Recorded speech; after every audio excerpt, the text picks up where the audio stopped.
నమస్తే welcome to 99 TV నేను Priyanka bulletin లో డీటెయిల్స్ చూద్దాం కేంద్ర పౌర సరఫరాల శాఖ మంత్రితో సీఎం రేవంత్ రెడ్డి మంత్రి ఉత్తమ్ కుమార్ రెడ్డి భేటీ అయ్యారు వరి ధాన్యం కొనుగోలుపై చర్చించారు తెలంగాణలో రైతుల నుంచి వరి ధాన్యం కొనుగోలు చేసి 48 గంటల్లోనే రైతుల ఖాతాలో డబ్బులు వేస్తున్నట్లు తెలిపారు రబీ సీజన్లో 30 లక్షల మెట్రిక్ టన్నుల బాయిల్డ్ రైస్ కేంద్ర ప్రభుత్వం ఎఫ్సీఐ ద్వారా కొనుగోలు చేయాలని కేంద్ర మంత్రికి విజ్ఞప్తి చేశారు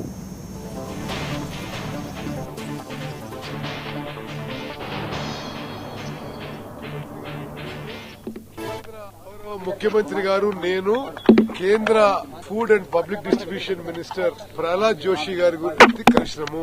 తెలంగాణ రాష్ట్రంలో ఇప్పుడు భారతదేశంలో highest paddy production, highest rice production జరుగుతుంది. అదేవిధంగా highest paddy procurement in any state in India is being done in Telangana now.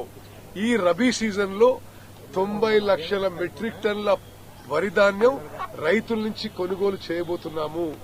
తెలంగాణలో మేము వరి ధాన్యం కొనుగోలు చేసి రైతులకి 48 గంటల్లో ఎంఎస్పీ ప్రైస్ వాళ్ళ బ్యాంక్ అకౌంట్ లో వేస్తున్నాము. ఈ పరిస్థితుల్లో మరి తెలంగాణకి ఈ రబీలో 30 లక్షల మెట్రిక్ టన్ల బాయిల్డ్ రైస్ కేంద్ర ప్రభుత్వం ఎఫ్సీఐ ద్వారా తీసుకోవాలని చెప్పి మేము కేంద్ర మంత్రికి రిక్వెస్ట్ చేయడం జరిగింది. అదేవిధంగా ఒక 10 ఏళ్ల నుంచి 1400 కోట్లు కేంద్ర ప్రభుత్వం నుంచి రాష్ట్ర ప్రభుత్వానికి డ్యూ ఉన్నాయి.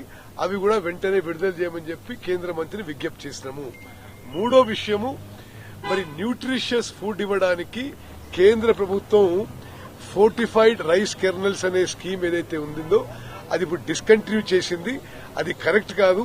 మరి స్కూల్ పిల్లలకి రేషన్ రైస్ లో, హాస్టల్స్ లో ఎఫ్ఆర్కే రైస్ కంటిన్యూ చేయాలని చెప్పి కేంద్ర మంత్రి గారిని రిక్వెస్ట్ చేశారు. గౌరవ ముఖ్యమంత్రి గారు